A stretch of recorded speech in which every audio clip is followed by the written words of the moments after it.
Hello, everybody, and welcome back to Stonehenge 2 Stories once again. As you can see, I'm back in the realm, and it's all decorated for Halloween. Actually, we got a bunch of Halloween decorations, pumpkins, banners all around. I've probably made like 100 different changes across the last week or more, just updating. Basically, just making these little updates, and sometimes even big updates. I've just been going and going and going and adding stuff, and yeah, there's a lot more stuff to do. First, we can go in here and we can view that this area in the mob shop has now been changed to the passes area. Basically, you got the pumpkin pass for now. It's a Halloween themed, basically battle pass or game pass. And as you can see here, these are all the items: the Hallowed Bag, Pumpkin Halberd, Death Sickle, Reaper Kit, Hallowed Harvester, the Broomstick, Dungeon Sigil, Fright Die, Pumpkin Shield, and Haunted Egg. So, basically how it works is you spend XP at this NPC here and get this first item before going to the next item, then the next, next. And then once that's done, you can't do the pass anymore, and you have all of the items that are shown here. And yeah, this explains it. Passes are similar to battle passes from other games. They are a collection of several themed items which are bought with XP levels. You must first purchase the prior item in order to purchase the next from left to right. Once a pass is complete, it can no longer be progressed. There are two types of passes. Main passes are larger, having up to 10 items. They can be found in the mob shop. Quest passes are smaller, having up to 6 items. They can be found in the GIA HQ. Finally, passes can be progressed by speaking to the pass keeper, an NPC who stands next to the passes. Here he is. So, for example, he says, they are a list of items which can be bought and progressed using XP levels. Current pass items are shown behind me with a book to display each, and the current cost for each item is 150 XP levels. So, want to progress? Anyone could do this from the beginning. Anyone, not like the extra passes from the GIA HQ, which have, higher tier, just general items most of the time, or at least currently. They have smaller passes, but they have more powerful items on them, and they cost more, and those actually require you to beat the entire main story from chapter 1 to 2 and 3, while this one only requires you to have a bunch of XP levels from playing the game to do. We got some other new features. Every weapon in here now displays their drop chance and their damage. So this one, the one that I'm using right now, has 5 to 12 damage depending on distance. So the further away an enemy is from me that gets hit, by the end of the attack of this weapon, it'll take more damage, which is the 12, than the 5, which is right in front of me. This is there's a new Halloween item right here, the Cackling Glaive. Cuts foes with a snickering rot.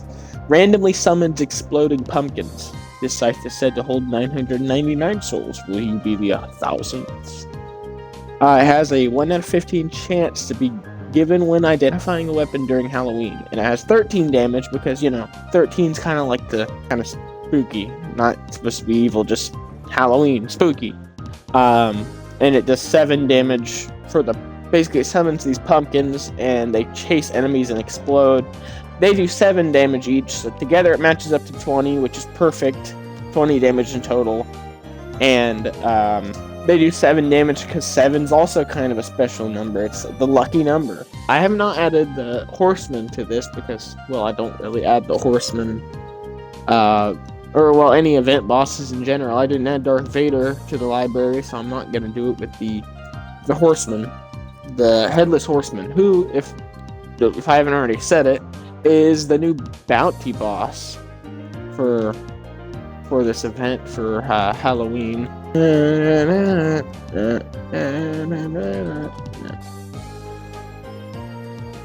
Okay, our first bounty is back over here. Sovereign Knight.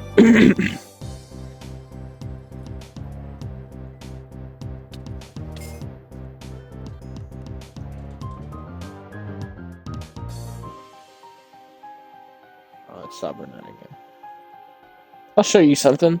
If you take this Blazing Hearthfire item, which I luckily got when killing a dragon for one of the missions, you can take your Totem of Undying.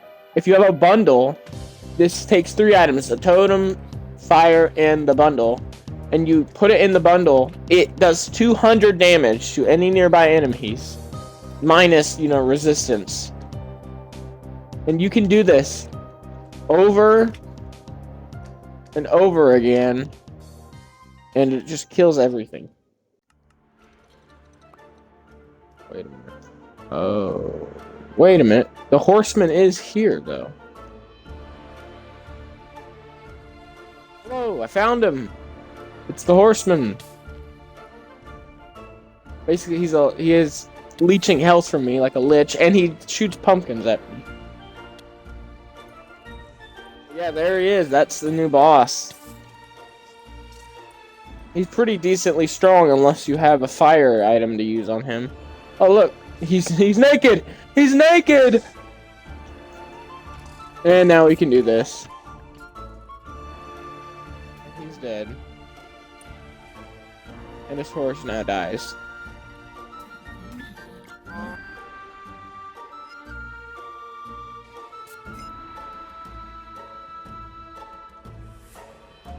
Gotta go sell these.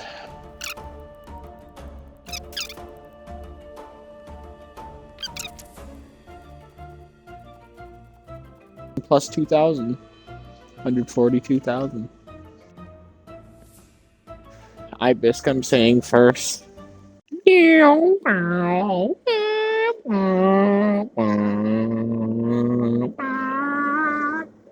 Like a race car.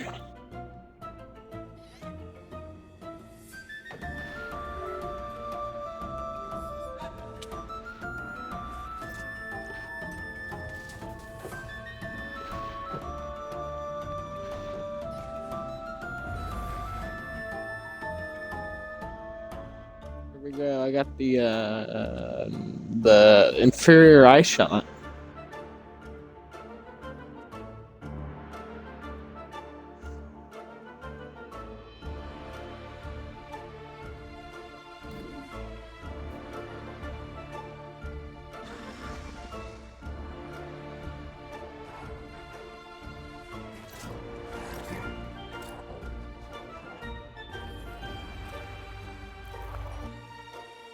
Got him. Oh, done all that, so I should go and do the dungeons. Veil the Blight. I'll have to go do him as well.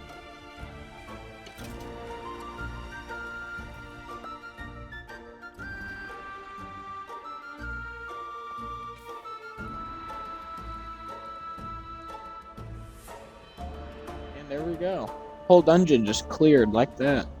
I don't know if I should complete the pass, because I could complete the pass instead of getting a primordial weapon, but do I want to do that? Do I want to spend all my money on that? We need 200 more levels before I can craft any of the ancient weapons. I should probably start out with Fervilon Shard. I'll do Saya one more time.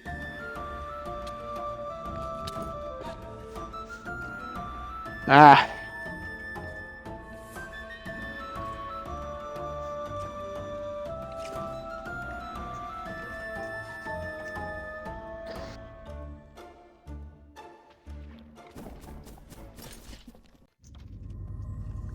Pretty good, as Doug would say.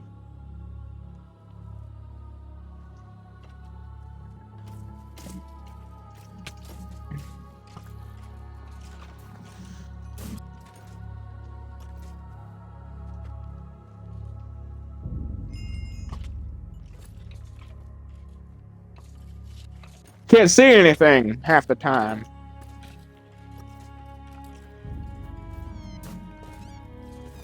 Come on, soul. Time to die, buddy.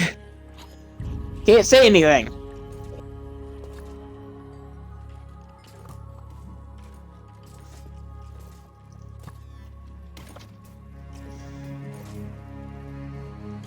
Come on, soul. Come on. You're dead.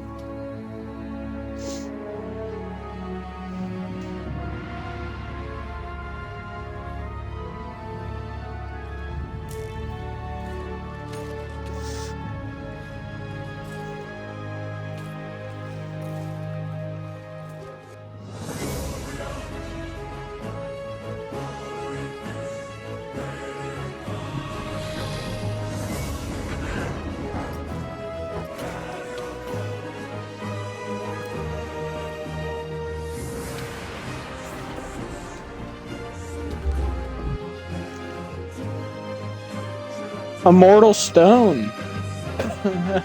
That's a nice thing to finish it off with. And now the time has come. Here we go.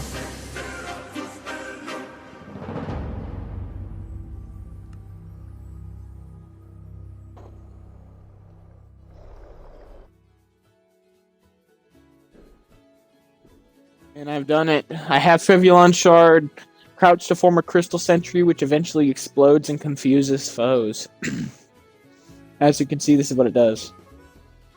And that will attack every enemy around you, and you can summon multiple of them. And when they explode, they deal 50 damage a hit, I think. Okay, get it. Alright. We can test it against the boss.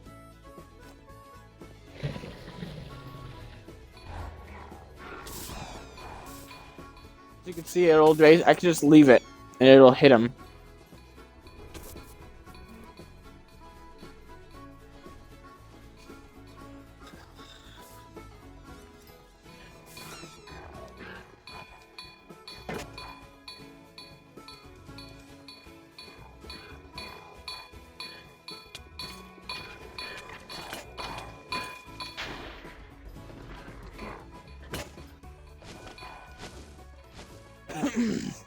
Is that better than just using my sword?